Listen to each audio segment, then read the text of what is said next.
ICSE 2025 के geography के paper को लेकर सबसे बड़ा प्रेडिक्शन इस समय लास्ट टाइम है जो मैं बताने जा रहा हूं कि क्वेश्चन पेपर यही होंगे। These are the question paper और इसी तरह के पेपर होंगे, यही होंगे मतलब इसी तरह के होंगे। और पहला क्वेश्चन जो कि आपका टोपो बेस्ड होगा, इसमें 5 क्वेश्चन होंगे और 5 क्वेश्चन के अंतर्गत सब टॉपिक्स होंगे। तो यहाँ पर यह एक्सट्रैक्ट दे दिया जाएगा जो सर्वे ऑफ इंडिया मैप के अंतर्गत है। 45D/7 जहां पर ईस्टिंग भी बता दिया जाएगा कि 35 से लेकर 41 तक इस तरह से होंगे। और नॉर्दिंग्स मतलब नीचे से ऊपर के मैप जाएंगे वो 76 से लेकर 85 के बीच में कंसिडर होंगे। अब ये आंसर आपको बताने हैं, तो इसके अंतर्गत आपको इस तरह से क्वेश्चन पूछा जा सकता है, what do people do to earn their daily bread in the given region. यहाँ के लोग अपने जीवन को चलाने के लिए क्या कर सकते हैं या क्या करते हैं, रिप्रेजेंटेड बाय द टोपोसिट। तो पूरे टोपोसिट को आपको एनालाइज करना होगा। ध्यान से देखेंगे तो पता चलेगा कि people in this region engaged in agriculture work. क्योंकि हल्का हल्का क्यों, कारण क्या है, क्योंकि because the part or most part of the toposit dominated yellow wash, and yellow wash is the granary production and storage on the toposit. People may also be engaged in fishing as well as there will be blue wash। क्योंकि blue wash के कारण आप बता सकते हैं कि people यहाँ पर engaged हैं फिशिंग वगैरह के लिए। तो चूंकि रीजन भी बताना है and presented in the north west part of the map के, तो आपको यहाँ पर रीजन देने के लिए बताया गया है। तो क्वेश्चन के आंसर लिखेंगे तो इसके साथ आपको रीजन भी देना होगा, नहीं तो मार्क्स काट लिए जाएंगे, इसलिए है। अब देखिए जैसे सेकंड क्वेश्चन है, comment on the topography of the given region. अब ये रीजन बोलता है 45D/7 है, इसमें ईस्टिंग 35 से लेकर 41 तक एंड नॉर्दिंग 76 से लेकर 85 तक। आप इस मैप को निकाल के देख लीजिए अपने टेक्स्ट बुक से। अब कहता है कि इस टोपोग्राफी के बारे में आपको बताना है। तो when we see the given topography, it shows that it is a semi-arid area, and this is semi-arid and desert area where less vegetation would be available। तो वहां पर है कि sand dunes are more here and there in the lower part of the map. यहाँ पर जब desert है तो सैंड ड्यून्स मतलब बालू के टीले भी मौजूद हो सकते हैं। ये आपको अपने हिसाब से इन बातों को सोच के बताना है। आप मैप को पूरा तरह से देख लेंगे और इसके बाद one can locate small hills, small hill भी हो सकता है जैसे अरावली है। However the majority of the area depicted on the map in the plain. चूंकि व्हाइट वाश बहुत बड़ा है, सॉरी येलो वाश मतलब कि ये एक बहुत बड़ा लैंड एरिया भी है।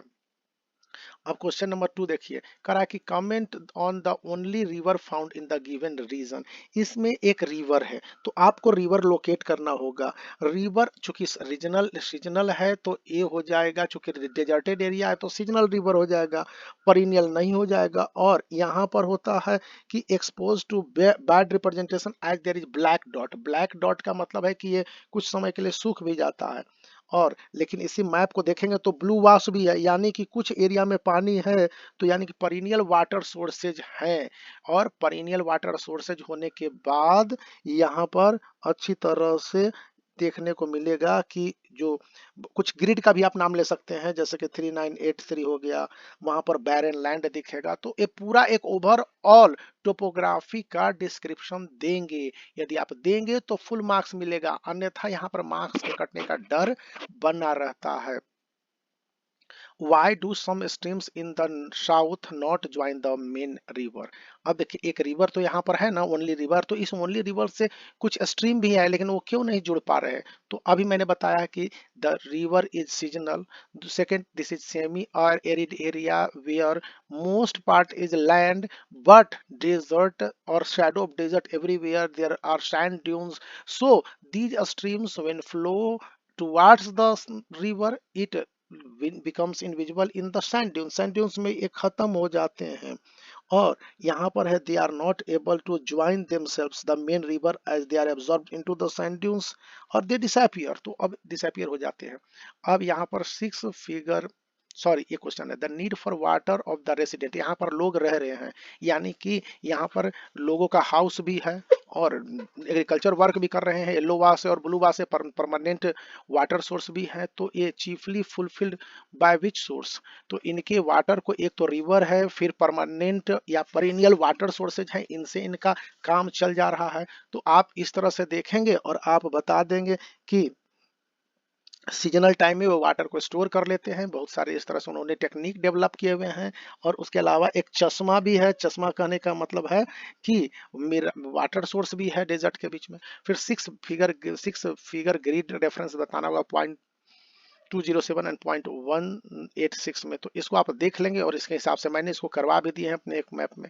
फिर name the symbols using the 6 figure seat, इसको और इसको देखने हैं और उसके बाद उस सिंबल्स पर हाईलाइट करके बताने हैं। अब आपके पास इंडिया का एक मैप है और इंडिया के इस मैप के हिसाब से बताने हैं। आपको सबसे पहले बताना है कि ट्रॉपिक ऑफ कैंसर कहाँ से कहाँ तक है। तो देखिए ट्रॉपिक ऑफ कैंसर यहाँ से शुरू होता है और ये हल्का सा इंक्लाइन लेते हुए ऐसे पार हो जाता है, ये ट्रॉपिक ऑफ कैंसर हो गया। अब सेकेंड क्वेश्चन यहाँ पर आ जाएगा कि इसको बताइए मार्क द चेन्नई, चेन्नई यहाँ पर इस एरिया को आप चेन्नई कहेंगे, ये वाला पार्ट है ना, जो कि यहाँ पर सबसे ऊपर वाला पार्ट ये वाला ए होता है चेन्नई, ये वाला पार्ट चेन्नई है। अब तीसरा क्वेश्चन है कि ये देख लीजिए कि ने रिवर कृष्णा, तो कृष्णा रिवर आप देखेंगे कि ये पूरा एरिया वेस्टर्न घाट है, यहाँ पर एक कोंकण कोस्ट है और ये मालाबार कोस्ट है। तो यहाँ पर ये रिवर है कृष्णा जो ऐसे फ्लो होती है, तो यहाँ पर कृष्णा रिवर है। अब यहाँ पर रिवर कृष्णा भी बता दिया। Mark study the region of black soil, तो ब्लैक सॉइल के लिए सबसे फेमस है ये डेक्कन का प्लेट्यू, ये ब्लैक सॉइल के लिए यहाँ पर ब्लैक सॉइल है और इसीलिए ये काफी फेमस भी है। वेस्टर्न घाट मैंने पहले ही लेबल कर दिया, वेस्टर्न घाट देख लीजिए, ये कोंकण कोस्ट है और ये फिर मालाबार कोस्ट है। तो वेस्टर्न घाट है, वेस्टर्न घाट में एक पहाड़ी है, उसकी सबसे ऊंची चोटी अनामुडी है। अब वुलर लेक के बारे में बताने जा रहा है, तो इस तरह से हम 6 क्वेश्चन प्राप्त कर लेंगे। वुलर लेक इंडिया और पाकिस्तान के ठीक मुहाने पर इस तरह से इस मोड़ पर है, तो यहाँ पर आप लिख लेंगे कि वुलर लेक है। और इसके बाद अगला क्वेश्चन हम लोग देखेंगे कि डेंसली पॉपुलेटेड एरिया, तो देखिए भारत में डेंसली पॉपुलेटेड एरिया ये पूरा जो इंडो गंगेटिक प्लेन में लोग रह रहे हैं ना, ये भी हो जाएगा आपको डेंसली पॉपुलेटेड एरिया, या यहाँ तक बिहार तक है, ये डेंसली पॉपुलेटेड एरिया है। फिर आपके पास पूछा जा रहा है कि arrow and direction of north east monsoon wind के बारे में। तो देखिए नॉर्थ यहाँ ऊपर हो गया और ईस्ट की ओर आ रहा है, तो ऐसे आ रहा है, यानी ये रिट्रीटिंग मॉनसून है, इस तरह से वापस बारिश करके लौट रही है और इसका काम अपने वतन को चला जाना है। Mark and name new Delhi and gulf of Khambhat, तो देखिए यहाँ पर न्यू दिल्ली है और गल्फ ऑफ खंबात यहाँ पर है, खंबात पार्क स्ट्रीट।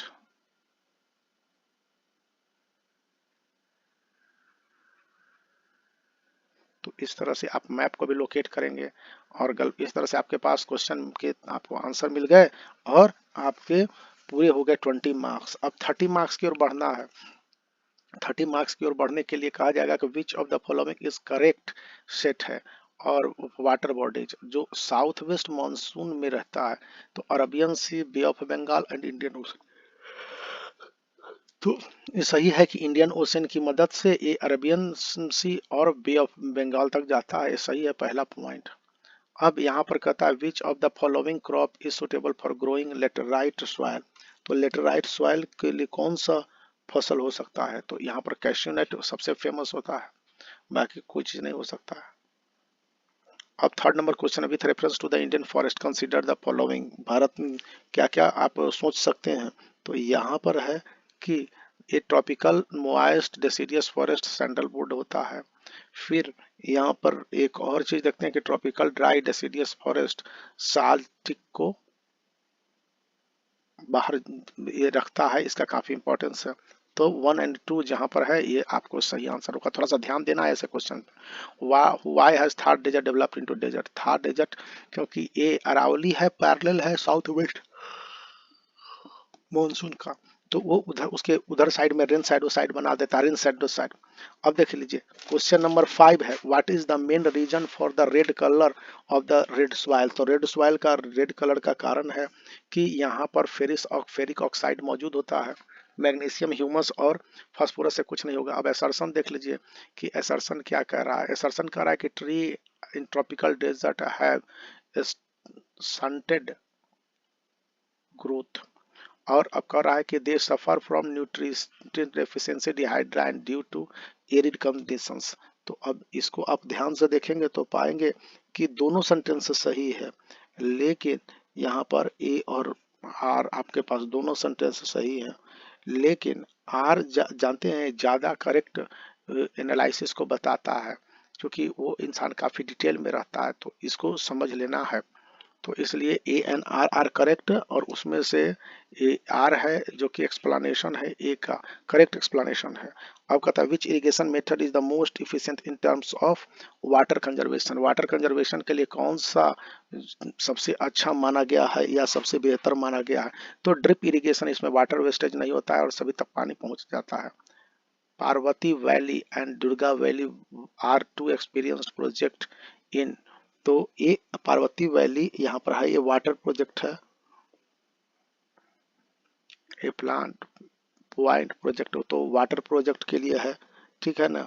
यहाँ पर है कि Parvatipura valley what common tap power, तो यहाँ पर है, और आप लगा के कह दीजिएगा कि सर्विंग द ह्यूमन, ये भी काम चल जाएगा। तो अब क्वेश्चन नंबर 9 क्या कहता है, क्वेश्चन नंबर 9 कहता है कि इफ यू हैव ब्रॉट, बल्कि तो आप क्या करेंगे। तो यहाँ पर है कि क्या करेंगे ये बताना बड़ा मुश्किल है। और water transport, water transport as it is most suitable for carrying bed. तो इसके कारण से भी है कि इंसान को ख्याल रखना होगा।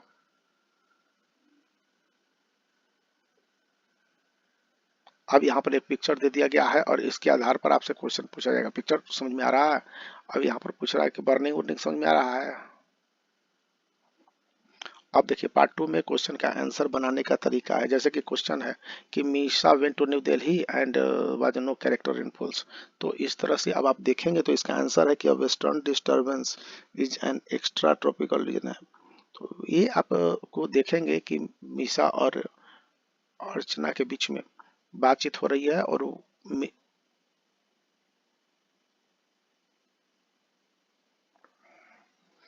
अब यहाँ पर देखिए what is the western disturbance. यहाँ पर क्वेश्चन नंबर 4 देख लेते हैं कि मीशा जब दिल्ली गई थी तो there were no change in the rainfall. Suddenly वो क्या होता है कि पूरा दिन में बारिश होने लगता है, कहा जाता है वेस्टर्न डिस्टर्बेंस। तो वेस्टर्न डिस्टर्बेंस क्या है, तो देखिए एक वेस्टर्न डिस्टर्बेंस आपको बोलिएगा तो अरबियन सी ने लॉन्च किया है south west monsoon first sneak the western coast of India and in Kerala और on 1 June resulting in orographic rainfall. So rainfall को लेकर गड़बड़ सड़बड़ कंडीशंस हैं, उस पर उत्तर प्रदेश में इस तरह की बातें चल रही है।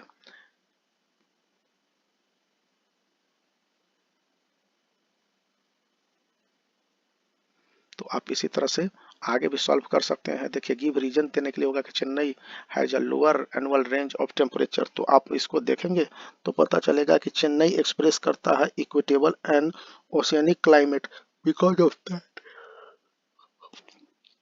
the sea, while Lucknow and situation inland experience a continental food and every kinds of luxuries। तो ये आप इसको करेंगे कि यहाँ पर सबसे ज़्यादा लग्जरी इकोनॉमिक डेवलपमेंट है, ये रहना बहुत दिक्कत हो रहा है। तो इसी तरह से आप वीडियो को लाइक कर सकते हैं, चैनल को शेयर कर सकते हैं। आप देख लीजिए बहुत सारे क्वेश्चंस हैं, फिर फिगर बेस्ड भी क्वेश्चंस रहेंगे ही रहेंगे। तो यही है।